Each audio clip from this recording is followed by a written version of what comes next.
Have you ever noticed how life, after a certain point, stops warning you about its changes? For many, turning 80 is not just another birthday, it's a threshold, a time when things you once took for granted begin to shift quietly, almost invisibly, until one day you realize the world feels different. Not worse, not unkind, just different. Today, we're going to talk about 5 harsh realities that often emerge after the age of 80, realities that aren't spoken about enough. These aren't just the expected changes in health or mobility, they're emotional, social, and deeply human. And while they may be tough to face, there's also something profoundly empowering in acknowledging them.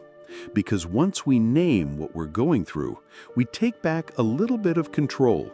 We find comfort in understanding that we're not alone, and we begin to see aging not just as a challenge, but as a chapter filled with depth, wisdom, and unexpected strength. Let's begin. Part 1. The shrinking world of social connection. As we journey beyond our 80s, one of the first changes many people notice isn't physical, it's emotional and deeply personal. It's the shrinking of our social world. Where once your phone rang frequently, the door opened to friends, or holiday cards filled the mailbox, things begin to quiet down. The rhythm that once defined your days becomes softer, more still. You might still get the occasional call or enjoy a visit from family, but the frequency changes, and so does the feeling. Conversations that once came naturally might now take more effort. Invitations taper off. Friends, dear and long-time companions, may move away, face health challenges, or pass on. And in between those moments of connection, there can be long stretches of silence. This shift isn't something people prepare us for. It isn't talked about in books or doctors' offices, but it's real, and it carries weight. The absence of voices, the reduction in shared laughter, can leave a space that feels empty, even if you're someone who's always enjoyed your independence. It's not loneliness in the traditional sense. It's more subtle. It's the quiet realization that your once busy world is a little smaller now, and that can be hard to name, even harder to accept.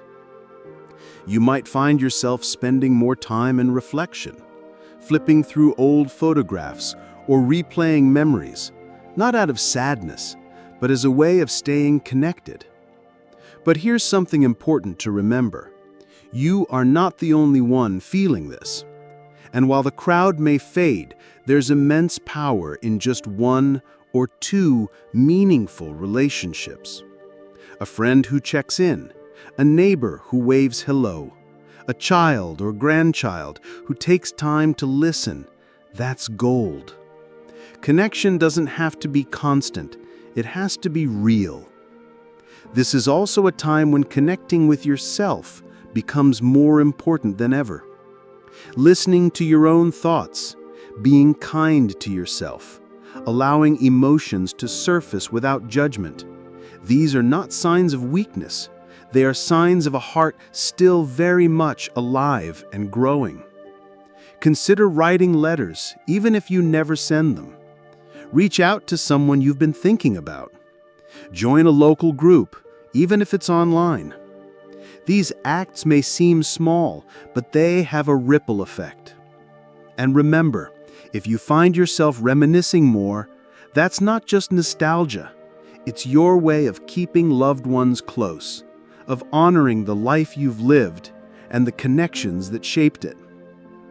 This chapter of life isn't defined by how many people surround you. It's defined by how deeply you feel and how openly you continue to love. Let your heart stay open. Let your story be told. Because even in a quieter world, your presence matters more than ever. Part 2. How small health issues turn into big ones. In our younger years, we take resilience for granted. A little cold clears up in a couple of days. A stubbed toe is a minor annoyance. But after 80, the body tells a different story. One that demands attention, patience, and a new kind of respect. You may have noticed how something that once seemed minor now lingers. A simple cold stretches into 2 weeks of coughing and fatigue. A bruise takes a month to fade. A small stumble, once forgotten by lunchtime, now leads to therapy sessions and doctor visits. This isn't just aging, it's the body's way of saying, I need more from you now. More care, more listening, more patience. The truth is, your body still holds strength. It has carried you through decades of life, love, and learning. But the systems that once healed quietly in the background now ask for your active support. Hydration, nutrition, rest.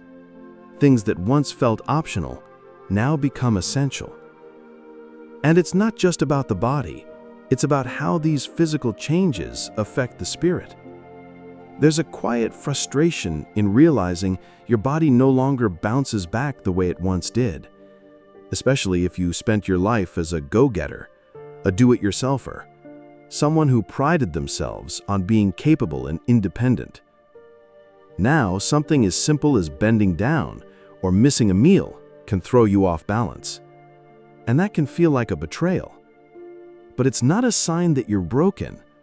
It's a sign that your body is asking to be treated with the same care you've shown to others all your life. You might not hear this from your doctor. You might not hear it from family. But it's worth saying. What you're feeling is valid. It's not just part of aging. It's a shift in how your life needs to be lived, and it deserves respect. Here's where the strength comes in. Awareness is power.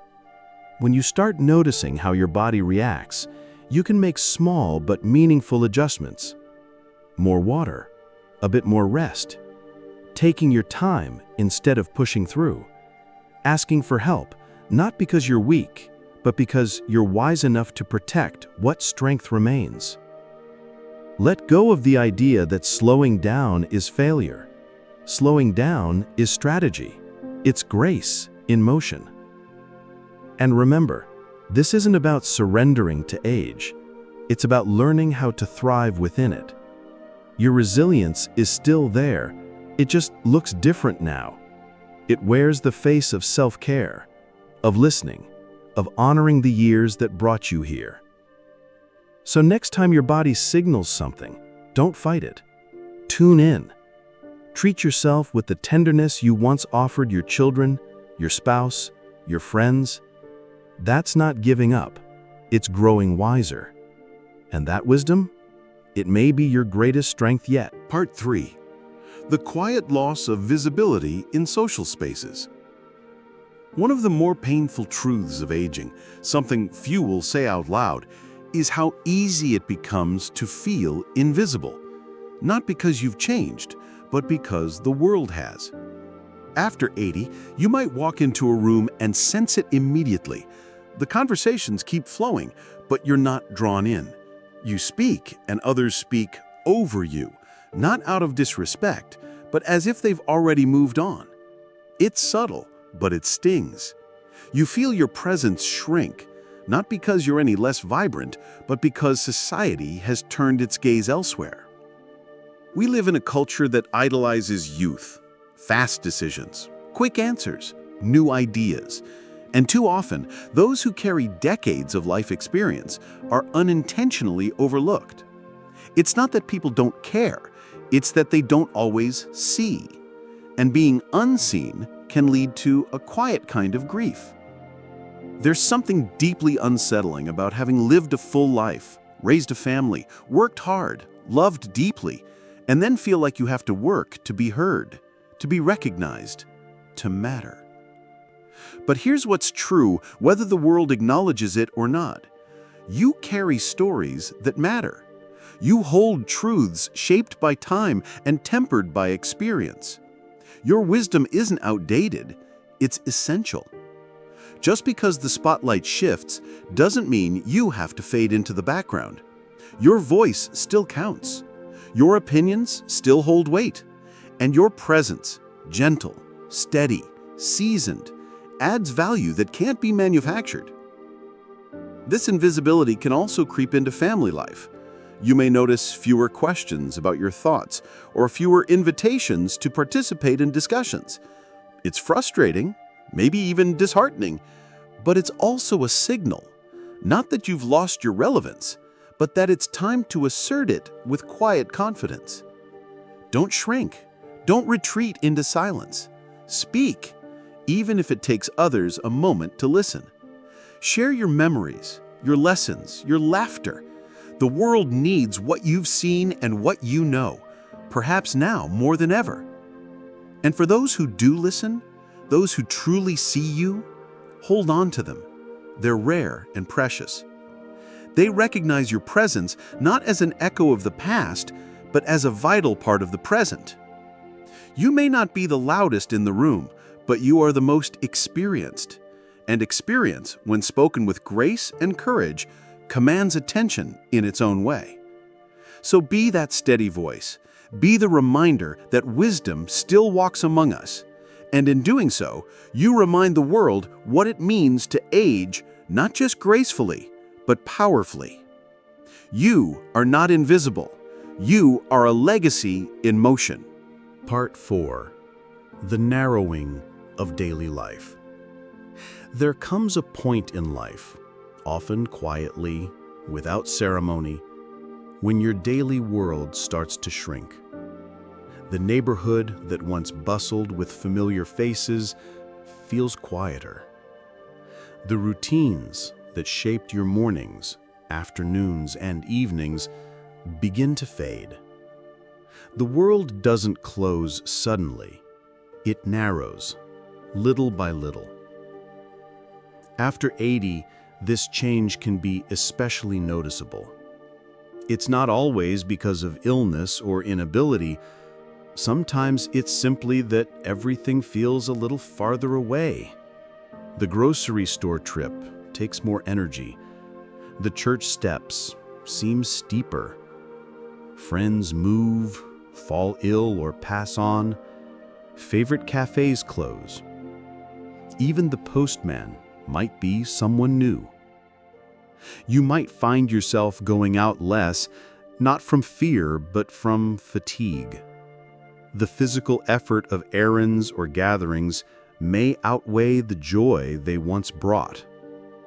That shift can feel like a betrayal of the life you once loved. But more often, it's just life asking you to slow down. This narrowing can bring a subtle sadness, a sense of loss, and not just of people or places, but of the version of yourself that once thrived in that fuller world.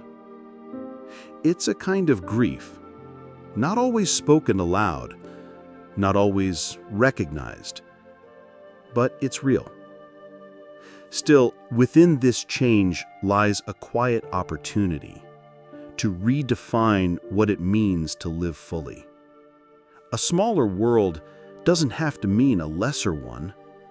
The depth of a moment, the richness of a single conversation, the comfort of a familiar chair by the window, these can become more valuable than a calendar packed with plans. There's beauty in simplicity. A slower pace allows for noticing things others miss. The rustle of leaves, the warmth of afternoon sunlight, the sound of a child laughing down the street. This chapter invites a different kind of growth, maybe not outward, but inward. You might find new purpose in mentoring someone younger, sharing your stories, or even picking up an old hobby in a new way. Technology, too, can bring new connections. Video calls, virtual groups, even online communities tailored to seniors. And there's always room for surprises. A neighbor who starts checking in. a phone call from someone you hadn't heard from in years, an unexpected moment of laughter that reminds you life isn't done offering joy. So if your days feel smaller, breathe into them. They are still yours. Your choices still shape them. You can choose to water the roots of connection, to find meaning in the quiet, to continue living, not just existing. This isn't the closing of a book. It's the turning of a page to a more intimate chapter, one where presence, reflection, and love deepen, not diminish. You don't need a big world to live a big life. You just need moments that matter. And those, believe it or not, are still within reach. Part 5. The unpredictability of your own body. There's something unsettling about waking up one morning feeling clear-headed and strong, only to wake the next and find your balance off, your joints stiff, your energy missing without warning. After 80, this inconsistency becomes more than occasional. It becomes part of daily life. You may begin to feel like a stranger in your own body. The hands that once buttoned shirts or stirred soup without a thought now fumble. The knees that carried you through decades now creak and hesitate. You plan a walk only to cancel it because of a sudden wave of fatigue or dizziness. It's not just frustrating, it's confusing. This unpredictability isn't only physical. It reaches deep into your confidence. You start second-guessing simple things. Should I go out alone? Will I need help getting back up? Can I trust myself on the stairs today? And with that uncertainty, a quiet fear begins to creep in. Not overwhelming, but present. You hesitate before making plans. You move more cautiously. You think twice before committing to even the smallest of tasks. That freedom you once had to move, to decide, to act, feels more fragile. But let's be clear, this isn't weakness. It's not failure. It's life asking you to shift from relying on strength to relying on wisdom. Adaptability becomes your superpower. Rather than pushing through discomfort or ignoring the signs, you begin to listen. You stretch when your body asks. You rest before exhaustion sets in. You drink water, eat well, and notice the subtle cues that once would have gone unnoticed. This is where your years of experience truly shine. You've learned patience, discernment, and self-respect. You know what it means to adjust without giving up, to be careful without being afraid, to live fully even when the body doesn't cooperate. Talk to your doctors, not just when something's wrong, but to understand your body's new rhythms. Plan your days with room for flexibility. And perhaps most importantly, be gentle with yourself. If you need to pause, pause. If something takes longer, that's okay. You've earned the right to move at your own pace.